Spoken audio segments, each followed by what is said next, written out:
مختصر تذکرہ میں نے 10ویں امام کا کیا. اب آئیں 9ویں امام کی طرف، جنہیں دنیا الجواد التقی کے نام سے یاد کرتا ہے. الجواد التقی. اور ماشاءاللہ آج بھی کاظمین شریفین میں آپ کا مزار پر انوار لٹا رہا ہے. اور آج بھی بڑے بڑے ائمہ نے یہ بات کہی ہے کہ اگر کسی کی قسمت کھوٹی ہو اور وہ اپنا ماتھا امام تقی الجواد کے چوکھٹ پر اگر رگڑے تو اللہ اس کی کھوٹی قسمت کو کھلی فرما دیتا ہے، بری قسمت کو بھلی فرما دیتا ہے. اللہ اکبر. حضرت امام نقی الجواد اور اللہ اکبر، ان کے 2 صاحبزادے، ایک صاحبزادے کا ذکر تو ابھی ہم نے سنا امام علی نقی، اور دوسرے صاحبزادے ان کا نام ہے حضرت موسیٰ المرقع. مرقع کیوں کہتے تھے آپ کو؟ اس لیے کہ آپ برقع پہنتے. برقعے سے مراد وہ برقع نہیں. اتنے خوبصورت تھے، اتنے خوبصورت، سبحان اللہ، کہ آپ کا نور چھن چھن کر کے آتا تھا اور لوگ آپ کو دیکھ کر کے آپ کے چہرے کی چمک دمک کی کام نہ لا سکتے تھے. بعض تو بے ہوش ہو کر کے گر پڑتے. اس لیے آپ نقاب پہنا کرتے تھے. یہ 2 شہزادے ہیں. اللہ اللہ.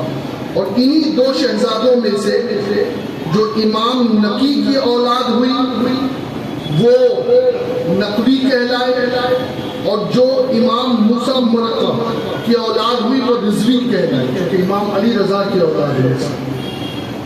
اور پھر آپ نے موسیٰ مرقع نے میں رہائش، یعنی جو ایران کا ایک شہر ہے، وہاں میرا جانا ہوا ہے الحمدللہ، تو وہاں پر آپ نے رہائش اختیار کی. اب آپ دیکھیں آپ کی شان، آپ کا مرتبہ، آپ کا مقام بھی بہت بلند، بہت بلند. مختصراً میں 2-3 باتیں عرض کرتا ہوں.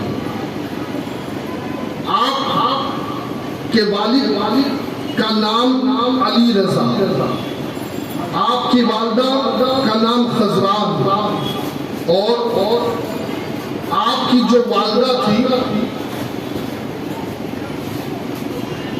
ان سے اولاد، ان کا جو رشتہ تھا وہ مالیہ قبطیہ کے گھرانے سے تھا. ایک مرتبہ ایک شخص امام محمد تقی الجواد کی بارگاہ میں آیا اور کہنے لگا حضور میرے لیے یہ دعا کر دیں. آپ نے دعا کی. کہا حضور آپ سے جو معروضات پیش کرنا تھا وہ میں نے پیش کیا. اب میں جا رہا ہوں اپنے وطن کی طرف جا رہا ہوں. حضور ایک آپ کا چاہنے والا ہے، اس نے کفن کے لیے آپ کا کوئی کپڑا مانگا. دوستو یہ عشق والے ہوتے ہیں. ہاں عشق والے ہوتے ہیں. وہ جانتے ہیں کہ ہمارا کپڑا ہمیں جہنم سے نہیں بچا سکتا، لیکن کسی سید کا کپڑا ہمیں جہنم سے ضرور بچا سکتا. خون اس میں نہیں لگا ہے تو کیا ہوا ہے؟ اس خون کے پسینے کا اثر تو اس میں ہوگا. ہاں بلکہ میں آپ کو کیا بتاؤں، آل رسول کی جو خوشبو تھی نا ایک زمانے تک آتی تھی، لیکن جب ان امویوں نے اور عباسیوں نے آل رسول کو چن چن کر کے شہید کرنا شروع کیا خوشبو سے پہچان کر، تو پھر اس کے بعد ایک آل رسول نے ہی دعا کی، مولا میں دیکھ نہیں پاتا ہوں کہ اس طریقے سے نبی کی آل شہید ہو، مولا یہ جو خوشبو آتی ہے تو اس خوشبو کو موقوف فرما. اس کے بعد یہ خوشبو بن گئی ہے. ورنہ کہا جاتا ہے تعریف کے محتاج نہیں آل محمد، پھولوں کو کبھی عطر لگایا نہیں جاتا، بلکہ پھولوں میں جو خوشبو آئی ہے وہ بھی نبی اور آل نبی کا صدقہ ہے، نبی اور آل نبی کا صدقہ ہے. تو اس نے کفن مانگا. اب حضرت امام تقی الجواد کہتے ہیں کہ اب اسے کفن کی ضرورت نہیں رہی. آپ نے منع کر دیا. اس وقت سمجھ میں نہیں آیا. جب وہ وہاں پہنچا تو اسے پتا چلا کہ 40 دن پہلے ہی اس کا انتقال ہو گیا ہے. آپ دیکھیں نا, نظر دیکھیں, وہ ان کے لیے کچھ مانگ رہا تھا. آپ اپنی بیوی کے ساتھ ام الفضل کے ساتھ آپ مدینے جا رہے تھے سامرا سے. 1 سال رہے آپ.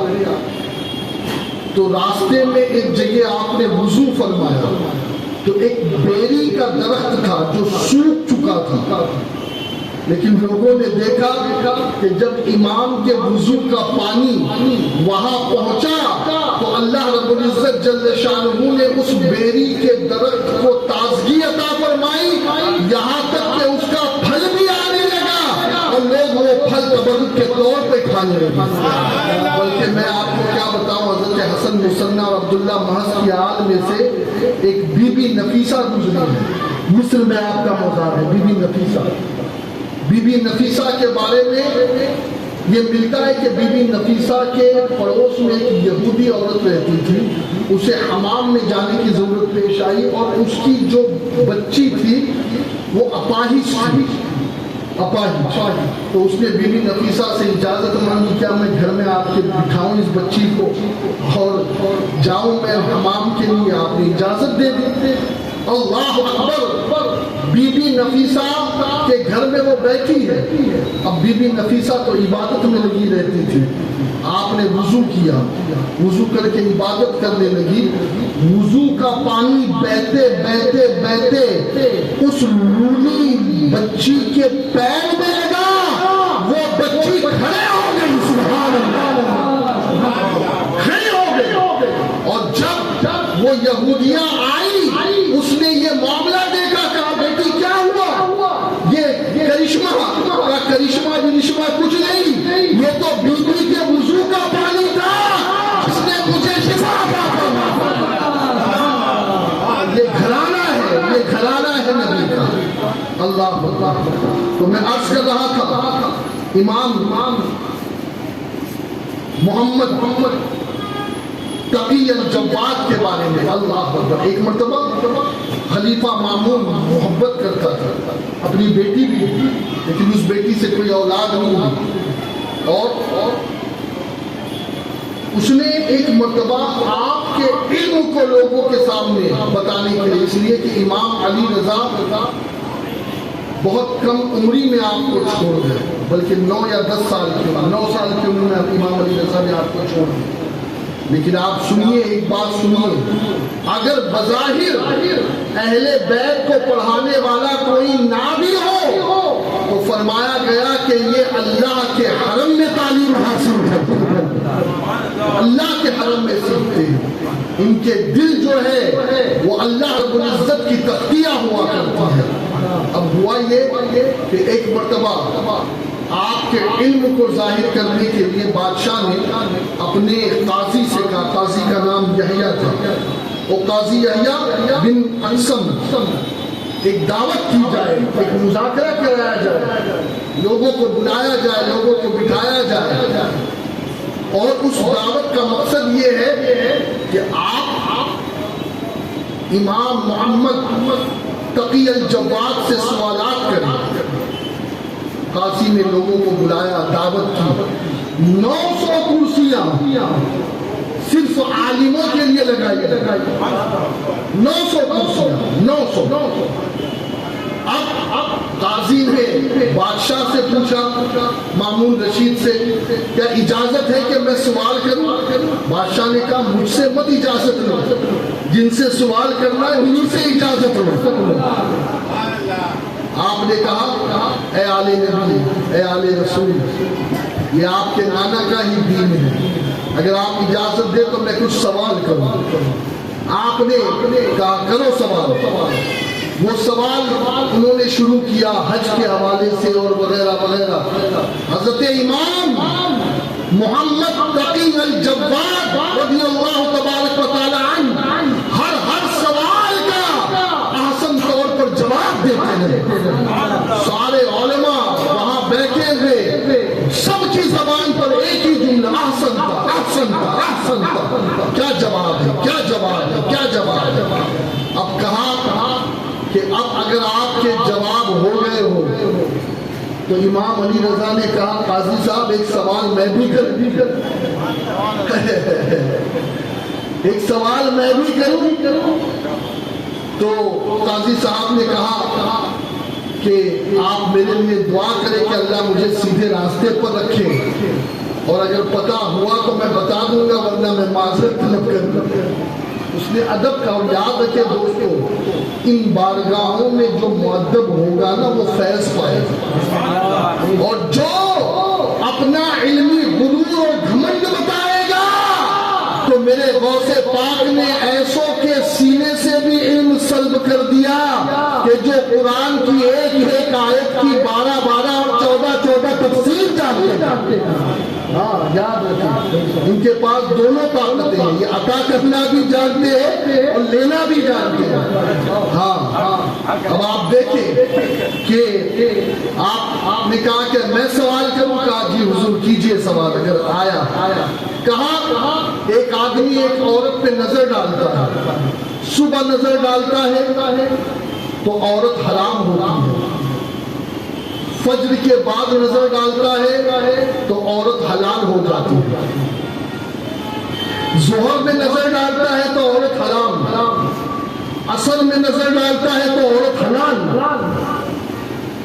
مغرب میں نظر ڈالتا ہے تو عورت حرام، عشاء میں نظر ڈالتا ہے تو عورت حلال، آدھی رات میں نظر ڈالتا ہے تو عورت حرام، اور صبح کے وقت پھر وہی عورت حلال ہو جاتی ہے. قاضی صاحب جواب تھے، قاضی صاحب وہ جو 900 علماء تھے نا تو وہ آپس میں چوری گولیاں کرنے لگے. بولے کیسا سوال ہے، ایک عورت صبح حرام فجر بعد حلال، ظہر میں جو ہے وہ حرام، عصر میں حلال، مغرب میں حرام، عشاء میں حلال، آدھی رات میں حرام، پھر صبح حلال. اللہ اکبر. کہا حضور آپ ہی جواب. امام محمد التقی الجواد شایان شان طریقے سے فرماتے ہیں، سنو وہ ایک لونڈی ہوتی ہے، اس لونڈی پر جب وہ نظر ڈالتا ہے تو پہلے اجنبی لونڈی ہوتی ہے جب صبح کے وقت نظر جاتی ہے، لیکن جب سورج نکلنے کا وقت آتا ہے تو وہ اس لونڈی کو خرید لیتا ہے تو وہ لونڈی اس پر حلال ہو جاتی ہے. پھر جب ظہر کا وقت ہوتا ہے تو اس لونڈی کو وہ آزاد کر دیتا ہے. تو اب جیسے ہی ظہر نے آزاد کیا تو وہ لونڈی حرام ہو گئی، لیکن عصر کے وقت وہ اسی لونڈی سے نکاح کر لیتا ہے جسے آزاد کیا تھا، تو وہ پھر حلال ہو گئی. پھر جب غروب کا وقت آیا تو اس نے زہار کیا اس کے ساتھ، اور پھر جب عشاء کا وقت آیا تو زہار کا کفارہ ادا کر دیا. پھر اس کے بعد جب آدھی رات آئی تو طلاق رجعی دی، اور جب صبح آیا تو رجوع کر لیا. اس طریقے سے حلال و حرام ہوتی ہے. اللہ اکبر. کہا کہ یہ علم تو صرف نبوت کے خاندان والوں ہی کو زہر دیتا ہے، نبوت کے خاندان والوں کو ہی زہر دیتا ہے. اللہ اکبر. آپ کی جو ماں تھی نا جن کا نام تھا بی بی سمانہ، جو ماریہ قبطیہ کے خاندان سے تھی، ایک باندی تھی حضور اکرم صلی اللہ علیہ وسلم کی ماریہ قبطیہ، ان کے خاندان سے بی بی سمانہ تھی.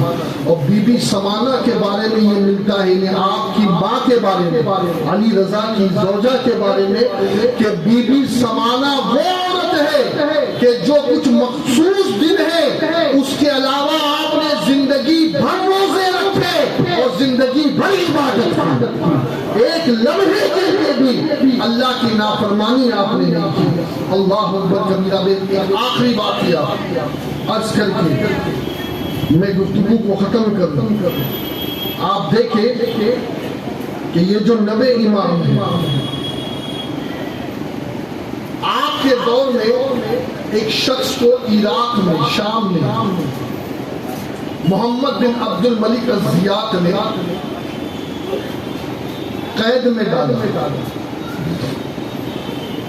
اور قید میں ڈالا تو ریزن یہ بتایا کہ معاذ اللہ اس نے نبوت کا دعویٰ کیا۔ امام نے اسے بھیجا، ابو خالد کو بھیجا اس کے پاس، کہا معاملہ تو پتہ کرو، معاملہ تو پتہ کرو کہ کیا ہے۔ وہ گیا اور شام میں اسے جس قید خانے میں ڈالا گیا تھا اس قید خانے میں جا کر کے انہوں نے تفتیش کی، تو اس نے کہا میں نے تو کوئی نبوت کا دعویٰ کیا ہی نہیں، ہاں میں نے صرف یہ کہا کہ کوئی شخص جب میں امام حسین علی جدہ علیہ الصلوۃ والتسلیم کے سر مبارک جہاں دفنایا گیا ہے اس مقام پر موجود تھا، تو ایک نورانی شکل والے ایک بزرگ آئے اور انہوں نے میرا ہاتھ پکڑا تو میں پلک جھپکتے کوفے کی جامع مسجد میں پہنچ گیا، پھر انہوں نے میرا ہاتھ پکڑا تو میں مدینہ طیبہ حاضر ہو گیا، اور پھر